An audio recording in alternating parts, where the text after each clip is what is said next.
지난주가 아니고 지난해죠. 지난해 유치부 여름 성경학교 주인공이 누구냐?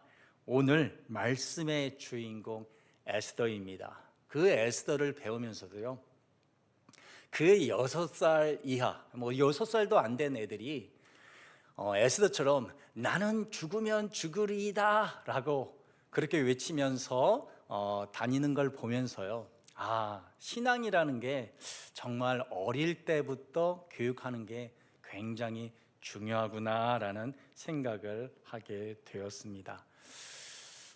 우리 주위에 있는 여러 우리 교육부 친구들 있지요. 그리고 여러분들의 손자 손녀들이 있습니다. 신앙 안에서 잘 자랄 수 있도록 기도도 해주시고 여러모로 우리 모범이 되어줬으면 좋겠습니다. 유치부 이야기가 나와서 광고를 하나 하겠습니다. 유치부에서 3월 마지막 주에요, 이 오감놀이라는 걸 하게 됩니다. 그 오감놀이라는 게 이 감각기관을 통해서 놀이하는 것인데, 이런 걸 통해서 우리의 감각기관이 발달될 뿐만 아니라 창의력이라든가 혹은 탐구력 키우는 데도 굉장히 많이 도움이 된다고 합니다. 그러니 여러분들이 알고 있는 혹은 여러분들의 손녀들에게 손자 손녀들에게 같이 참여할 수 있도록 권면해 주시면 감사하겠습니다. 이처럼요, 우리 에스더의 모습은요, 우리 유치부처럼 6살도 안 된 아이들도 좋아하고, 그리고 성인도 따를 만큼 그녀의 신앙을 바라볼 만큼 그녀는 어찌 보면 신앙의 롤 모델이지요. 그런데요, 그녀에게 이렇게 긍정적인 측면만 있는 것은 아니고요, 부정적인 모습도 갖고 있습니다. 그것은 무엇이냐? 그녀가 자신이 유대인이라는 사실을 밝히지 않았다라는 것입니다. 이것은 나중에는 밝히게 되지만요, 그 전까지는 밝히지 않습니다. 이런 모습은 다니엘과는 조금 비교가 되지요. 다니엘은 포로로 잡혀가서 자신이 유대인이라는 걸 처음부터 밝혀서 그 시련과 어려움 가운데서도 하나님 앞에 영광을 돌렸던 그 모습을 비교해 보면 에스더는 그렇게 자랑스럽지 않다, 이렇게 우리가 생각할 수도 있습니다. 이 외에도 분명히 이 에스더는 믿음의 사람임에도 불구하고 자신의 인생을 스스로 결정하기보다는 자기의 양아버지인 모르드게에 종속되어 있다고 주장하기도 합니다. 즉, 하나님께 선택받고 쓰임받는 사람이라면 자신과 하나님 사이에 스스로의 선택과 결정을 통해서 하나님의 뜻을 이루어가야 되는데, 그것보다는 모르드게의 명령에 따라서 행했다, 이렇게 부정적인 모습을 보이기도 합니다. 하지만요, 이런 주장에도 불구하고 에스더가 칭송받는 이유는 뭐냐? 그녀가 유대인 민족, 그 여러 유대 민족을 살렸기 때문입니다. 오늘 4장 16절에는 이렇게 말씀이 되어 있죠. 당신은 가서 수산에 있는 유다인을 다 모으고 나를 위하여 금식하되 밤낮 3일을 먹지도 말고 마시지도 마소서. 나도 나의 시녀와 더불어 이렇게 금식한 후에 규례를 어기고 왕에게 나아가리니 죽으면 죽으리다 하니라. 아까 우리 유치부 친구들이 뭐라고 이야기했냐면 죽으면 죽으리다 라고 그렇게 외쳤습니다. 그만큼 이 에스더의 고백은요, 너무나도 유명한 고백입니다. 그리고 이 고백은 곧 백성을 살리기 위한 왕 앞으로 나아가겠다는 결단이기도 합니다. 당시요, 왕 앞에 나아가려면 먼저는 왕의 부름을 받아야 합니다. 그런데 왕의 부름 없이 왕에게 나아갔을 때 결과는 딱 2가지였습니다.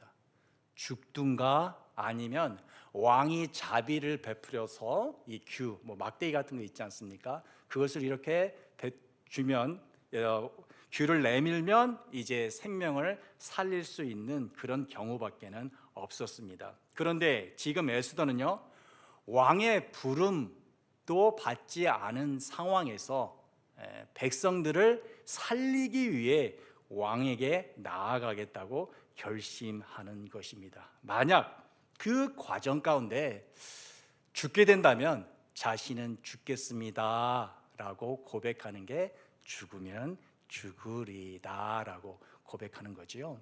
이러한 그녀의 모습은요, 많은 사람들의 사랑을 받습니다. 그리고 아까도 말씀드렸지만 모든 사람들의 신앙의 모델이기도 합니다. 그런데 오늘 말씀을 통해서 우리는요, 또한 두 가지의 교훈을 얻게 됩니다. 그것을 중심으로 오늘 말씀을 나누려고 합니다. 첫 번째는 뭐냐? 은혜를 기억하는 자만이 믿음의 결단을 할 수 있다입니다. 한번 따라해 볼까요? 은혜를 기억하는 자만이 믿음의 결단을 할 수 있다. 네, 분명히요, 죽음을 두려워하지 않고 하나님의 백성을 위해 희생을 각오하는 에스더의 모습은 존귀합니다. 하지만 처음부터 에스더가 나는 죽으면 죽으리이다 라고 외쳤던 건 아니에요. 그렇지 않습니다. 오늘 성경 보면 우리가 그것을 알 수가 있습니다. 11절을 한번 보십시오. 제가 봉독하겠습니다. 왕의 신하들과 왕의 각 지방 백성이 다 알거니와 남녀를 막론하고 부름을 받지 아니하고 안뜰에 들어가서 왕에게 나가면 오직 죽이는 법이요 왕이 그 자에게 금규를 내밀어야 살 것이라. 이제 내가 부름을 입어 왕에게 나가지 못한 지가 이미 30일이라 하라 하니라 라고 되어 있습니다. 11절 말씀은요, 민족을 위해 왕에게 나아가서 간절히 탄원해 달라는 모르드게의 서신에 대한 이 에스더의 대답입니다. 11절을 한마디로 요약하면 뭐냐? 나는 지금 왕에게 갈 수 없다입니다. 그 이유는 무엇이냐? 내가 왕 앞으로 나아간 지, 안 나아간 지가, 왕이 부르지도 않은 지가 30일이 지났다. 이런 상황에서 내가 왕에게 나아간다면 나의 목숨은 죽을 것이 분명하다라고 이제 고백을 하는 거죠. 현실적으로 모르드게의 청을 받아들이는 것은 에스더에게는 너무나도 가혹하고 어렵다라는 것을 이제 말하는 것입니다. 이 말을 전해 들은 모르드게는요, 에스더에게 13절과 14절의 내용으로 다시금 서신을 보냅니다. 우리 13절, 14절 말씀을 한번 다 같이 읽어볼까요? 시작. 모르드게가 그를 시켜 에스더에게 회답하되 너는 왕궁에 있으니 모든 유다인 중에 홀로 목숨을 건지리라 생각하지 말라. 이 때에 내가 만일 잠잠하여 만일 없으면 유다인은 다른 데로 말미암아 노임과 구원을 얻으려니와 너와 내 아버지 집은 멸망하리라. 내가 왕후의 자리를 얻은 것이 이 때를 위함이 아닌지 누가 알겠느냐 하니. 네. 모르드게의 말 가운데는요, 에스더에게 두 가지를 전하고 있습니다. 첫째는 뭐냐?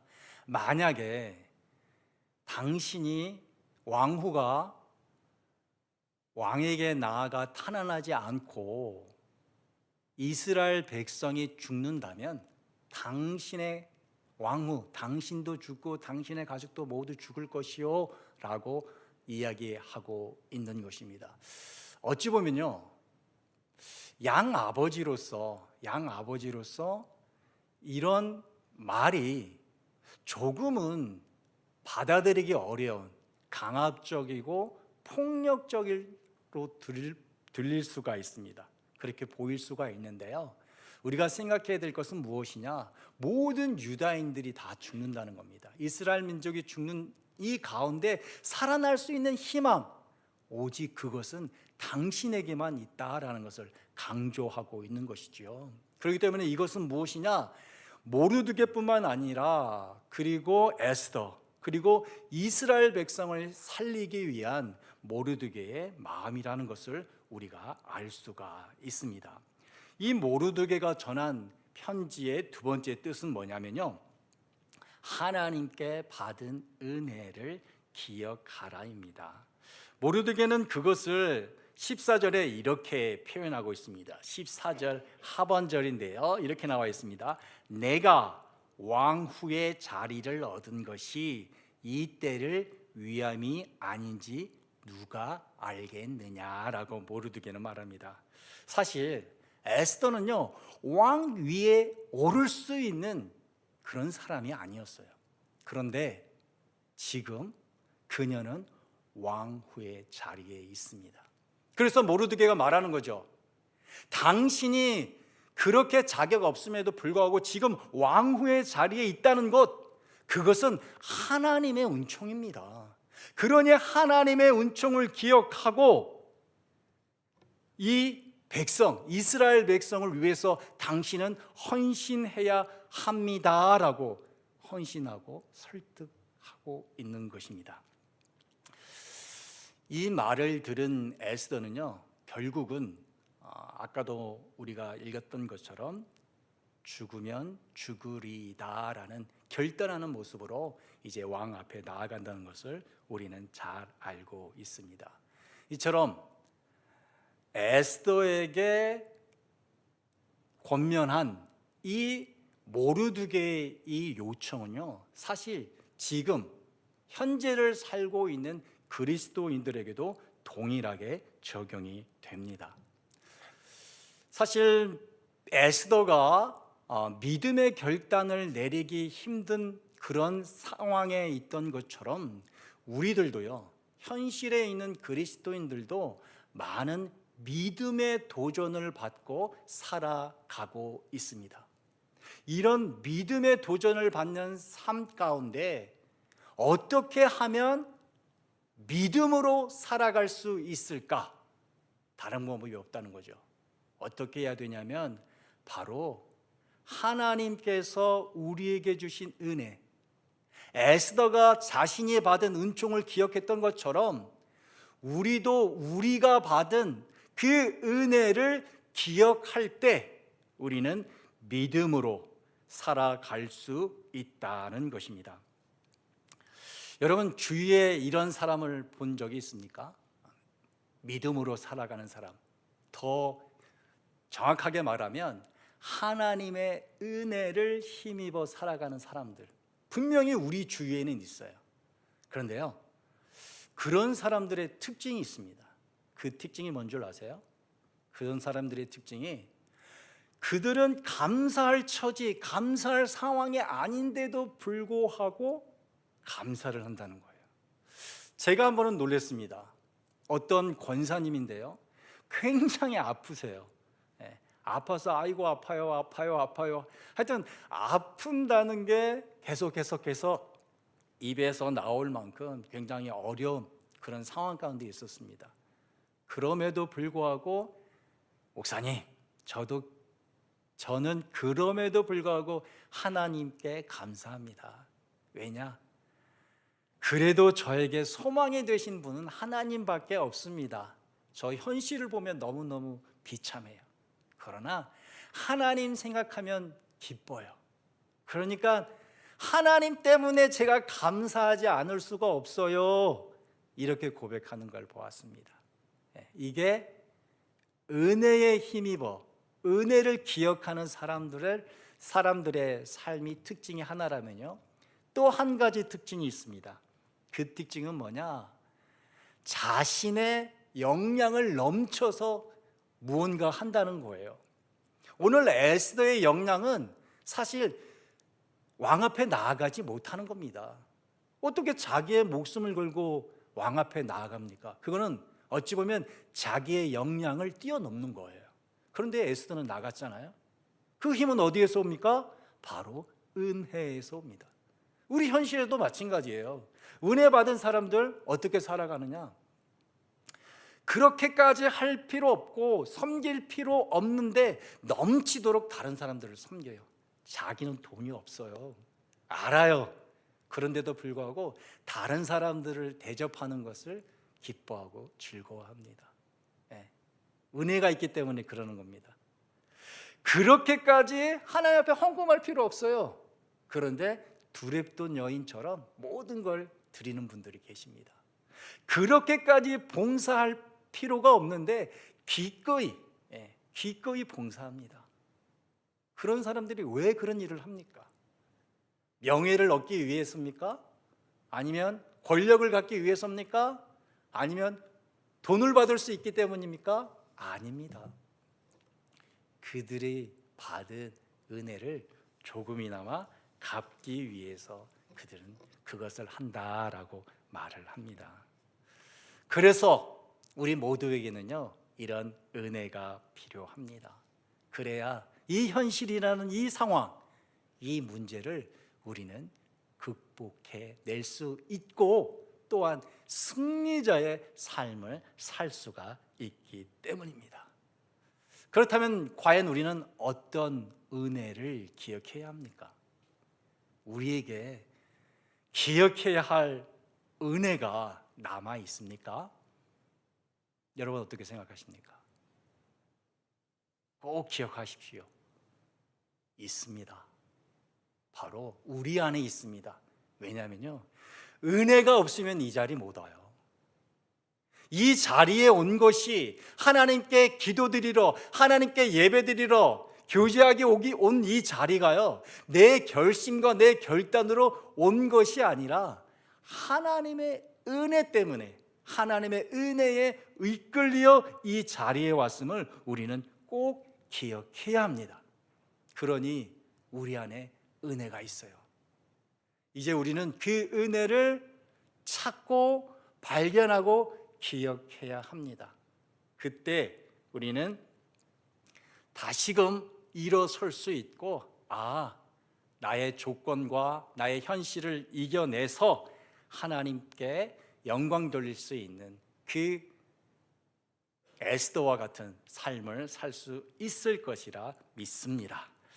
에스더의 삶, 죽으면 죽으리이다라는 그의 삶을 통해서 우리가 얻을 수 있는 두 번째 교훈은 뭘까?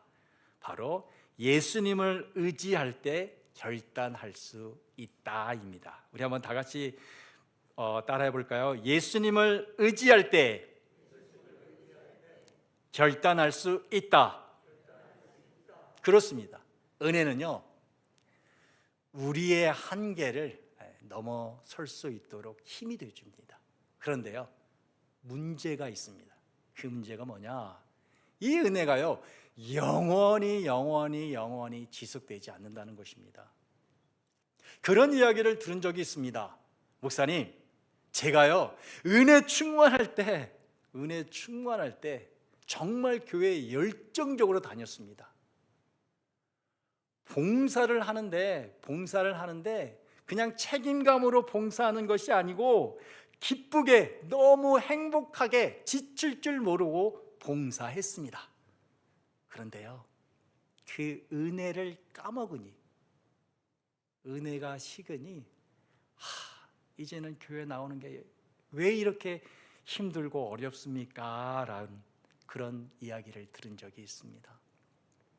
저는 이런 고백이요, 그분만의 고백이 아니라 어찌 보면요, 우리 모두의 고백일 수 있다고 생각합니다. 그래서 우리는 종종 생각합니다. 은혜 충만한 것은 어떠한 시기만 있어. 그러니까 오인하는 거죠. 그거 넘으면 그냥 은혜는 그냥 사그러들고 그냥 식어지는 거야 라고 생각할 수 있습니다.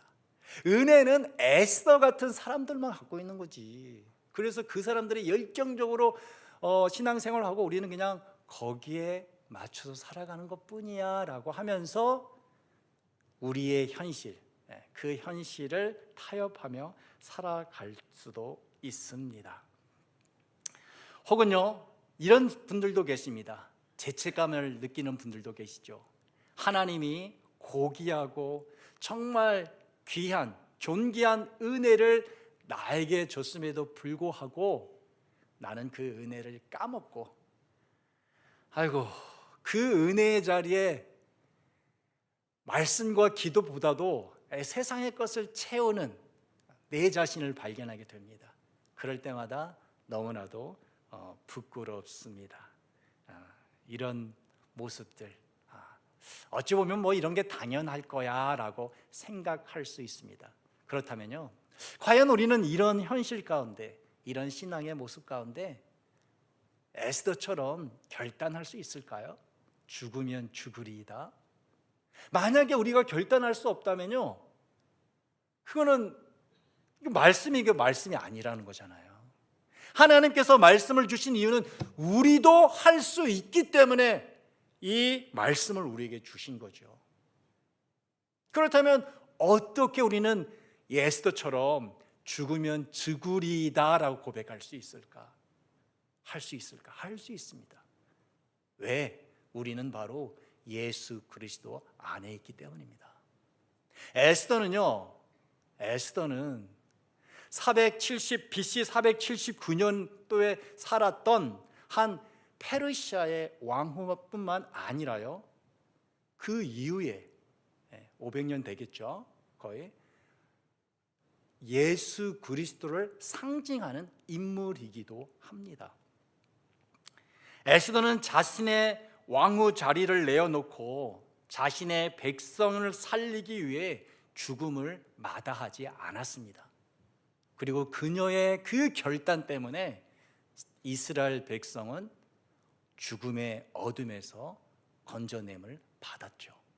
우리도 마찬가지입니다. 우리도 예수 그리스도의 그 십자가의 죽음 때문에 우리도 생명을 얻었습니다. 에스더는요, 자신의 자리를 내어놓음으로써 말미암아 백성을 살렸습니다. 그녀는 죽음을 마다하지 않았고 그 백성 한 명 한 명을 살리기 위해서 자신의 생명을 내던지려고 죽으면 죽으리다라고 결심했죠. 예수님도 마찬가지지 않습니까? 예수님도 우리 여기에 있는 한 분 한 분을 살리기 위해서 그 십자가의 길을 걸으신 것이죠. 사도 바울은 그 예수님에 대해서 빌립보서에서 이렇게 말씀하십니다. 빌립보서 2장 6절과 8절 말씀인데요, 우리 한번 다 같이 이 말씀을 봉독하도록 하겠습니다. 시작. 그는 근본 하나님의 본체시나 하나님과 동등됨을 취할 것으로 여기지 아니하시고 사람의 모양으로 나타나사 자기를 낮추시고 죽기까지 복종하셨으니 곧 십자가에 죽으심이라. 네. 에스더가 결단하고 행동할 때 이스라엘 백성들은 그 에스더의 결단이나 왕 앞에 나아가는 것을 알았을까요? 몰랐습니다. 그럼에도 불구하고 그들은요, 에스더의 용기와 결단 때문에 죽음을 면했습니다. 여기 있는 우리도 마찬가지예요. 마찬가지입니다. 예수님께서 십자가로 지러 올라가실 때, 그리고 예수님께서 십자가의 고통을 받으실 때 우리는 알지 못했습니다. 왜 예수님이 저렇게 하시나. 그런데 이제는 알잖아요. 예수님께서 무엇을 포기했는지, 예수님께서 왜 십자가를 지셨는지, 우리가 그것을 알므로 우리는 어떻게 됐어요? 은혜를 받았습니다. 은혜를 받았을 뿐만 아니라 은혜의 삶을 시작하게 되었습니다. 그런데 어떻습니까? 그 은혜의 삶이 지금 여러분의 삶에 유지되나요? 우리 인정합시다. 그 삶을 유지하기는 쉽지 않다. 그거 어느 한 사람만 해당되는 걸까요? 아닙니다.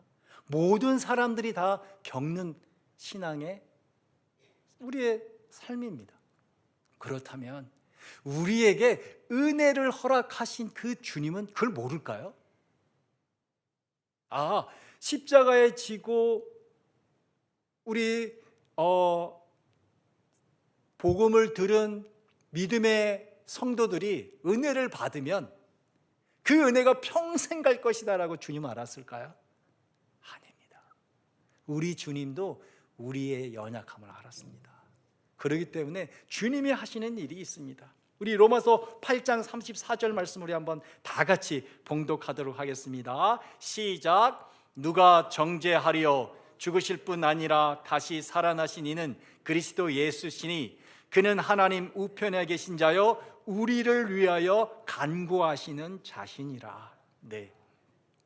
여기서 우리가 누굴까요? 우리를 위하여 간구하시는 자신이라.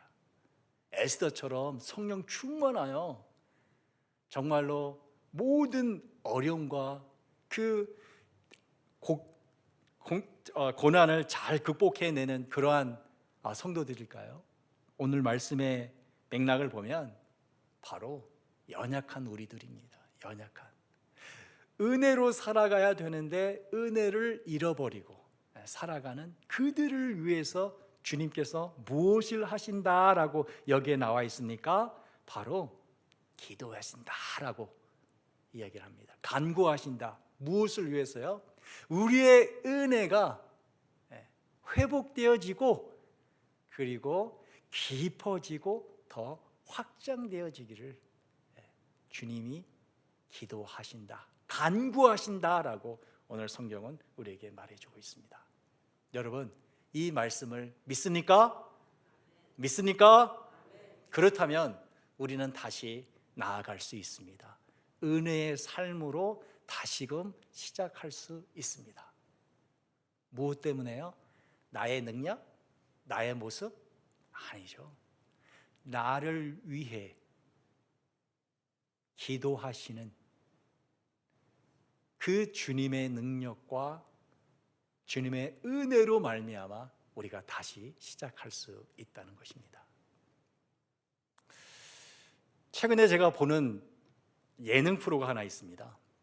이혼 숙녀라고요. 혹시 본 적이 있는지 모르겠습니다. 제가 이것을 보는 이유는 여기에는 굉장한 성경적인 메시지가 참 많아요. 그 이혼 숙녀가 뭐냐면요, 거의 이혼할 뻔이 아닙니다. 거의 이혼의 끝자락에 간, 이제 도장만 찍으면, 서로 상처가 너무 깊어가지고 이제 도장만 찍으면 되는 부부가 어느 프로그램에 참여해서 이제 회복되어지는 과정을 그린 게 바로 이혼 숙녀라는 겁니다. 숙녀, 이혼에 대해서 다시금 깊이 생각해 봐라, 이런 그런 프로그램이에요. 그런데 왜 여기서 저는 이 성경적 메시지를 발견했냐면요, 저는 이것을 보면서 한 가지 중요한 게 뭐냐면, 이제 두 가지 정도 말하고 싶은데요. 가정의 소중함을 이 프로그램이 지향한다는 거예요. 요즘에요, 이혼하고 싶으면 이혼하는 거지, 그 왜 이혼을 그렇게 고려까지 하냐라고 하는 게 사회의 풍토입니다. 근데 여러분, 거기에 등장하는 부부를 보신 적 있습니까? 상상 초월입니다. 상상 초월. 야, 어떻게 이런 부부가 있지? 아니, 이런 부부가 어떻게 이렇게 살 수 있지? 라고 생각할 만큼 상상 초월인데도 불구하고 그 프로그램에 들어와서 회복돼서 나가는 것을 보게 됩니다. 그러니까 가정이 다시금 회복되는 거죠. 그래서 저는 자주 보게 되는데요, 그게 가정의 어떤 중요성을 말해주는 게 또 하나의 특징이라면, 또 하나의 메시지는 뭐냐면, 그분들이, 그게 참여했던 부부가 이 회복되는 과정 가운데 그냥 회복되는 게 아닙니다. 거기에는요, 많은 조력자들이 있어요. 조력자들. 뭐 예를 들면 정신과 의사도 있고요, 상담 치료하시는 분도 있고요, 뭐 변호사도 있고요. 여러분들이 그 두 부부, 그러니까 남편과 아내를 위해서 굉장히 많이 노력을 합니다. 그러면서 그들이 무엇을 발견하게 되냐면, 자신들의 문제를 객관적으로 이제 보게 되는 거죠. 문제의 객관성만 보는 것뿐만 아니라 자기 자신의 문제 또한 보게 됩니다. 아, 내가 이런 잘못이 있어서 이렇게 반응을 했고 이렇게 해서 상대에게 아픔을, 상처를 줬구나라는 것을 깨닫는 시간이 된다는 거죠. 그래서 그런 많은 조력자들을 통해서 그들이 도움을 받고 이제 그 캠프를 떠나게 되는 겁니다. 그래서 그런 것을 보면서 아, 그래, 우리가 세상을 살다 보면 어려움이 처할 수 있고 아플 수도 있고 공경에 빠질 수도 있죠. 그러나 그거에서 일어설 때는 혼자 그냥 일어서라라고 하기에는 이거는 성경적이지 않다. 누군가가 조력자가 필요하다. 조력자. 저는 그것을 보면서 오늘 성경을 말씀을 준비하면서 그 조력자가 누구냐? 바로 저는 우리 주님이라고 생각합니다.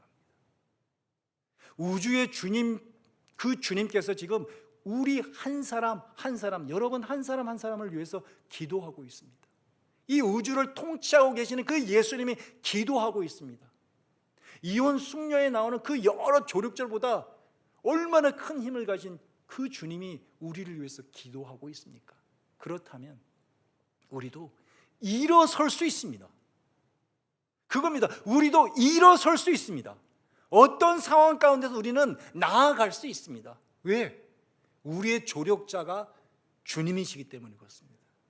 우리가 그것을 믿으면 어떠한 상황 가운데서도 우리가 나는 은혜 받은 사람으로서 우리 은혜의 주님 안에서 나아갈 수 있다라고 결심하고 다시금 나아갈 줄 믿습니다. 말씀을 맺도록 하겠습니다. 우리 모두는 은혜를 사모합니다. 그것은 무엇이냐면 바로 이 은혜가 우리로 하여금 현실의 문제, 아픔, 곤경 같은 것들을 이겨내게 할 수 있기 때문입니다. 여러분 다 아시잖아요. 은혜 충만하게 받을 때 그 여러분들의 모습이 지금 상상이 되잖아요. 그렇기 때문에 우리는 은혜를 사모합니다. 다시금 그것을 경험하길 원합니다. 오늘 성경은 그것을 두 가지로 말하고 있습니다. 바로 그 은혜를 기억해라. 기억해라. 그리고 그 은혜를 주신 주님, 지금도 그 은혜를 회복하기 위해서 기도하시는 주님, 그 은혜가 깊어지기를 위해서 기도하는 주님을 우리가 의지해라. 그러면 우리 안에 다시금 은혜가 회복된다는 것입니다. 우리는 지금 사순절을 보내고 있습니다. 여러분들 사순절은 주님을 생각하면서 묵상하는 것입니다. 그게 사순절이죠. 그런데 여러분 구체적으로 한번 생각해 보십시오. 나는 정말 어떤 사순절을 보내고 있나? 아마 성경을 읽으면서 사순절을 보내고 있을지도 있습니다. 우리가 이번 교회와 함께하는 그게 말씀을 더욱더 함께하면서 이제 사순절을 보내는 것이니까요. 그런데 제가 하나 이 설교를 통해서 여러분들에게 권면합니다. 이 사순절 기간 동안 내가 받은 은혜를 한번 적어 보십시오. 나는 예전에 이런 은혜를 받았어. 나 또 이런 은혜를 받았지. 이런 은혜를 하나하나 한번 적어 보십시오. 그러면 내가 받았던 은혜가 얼마나 큰지, 아니 내가 지금도 은혜를 받고 있구나를 아마 분명히 주님께서 깨닫게 해주실 것입니다. 그리고 또 하나 기억해야 될 건 뭐냐? 주님이 나를 위해서 지금도 기도하고 있다라는 그 사실입니다. 그래서 내 자신한테 이야기를 해야 됩니다. 내 자신한테 주님이 내 조력자로서 나를 위해 기도하고 있어. 걱정하지 마.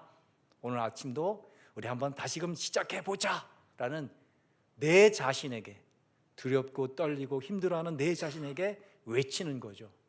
그때 우리 안에 분명히 하나님의 능력이 나타날 줄 믿습니다. 그 길을 걷는 우리 성속의 권속들 다 되시기를 간절히 소망합니다. 기도하겠습니다.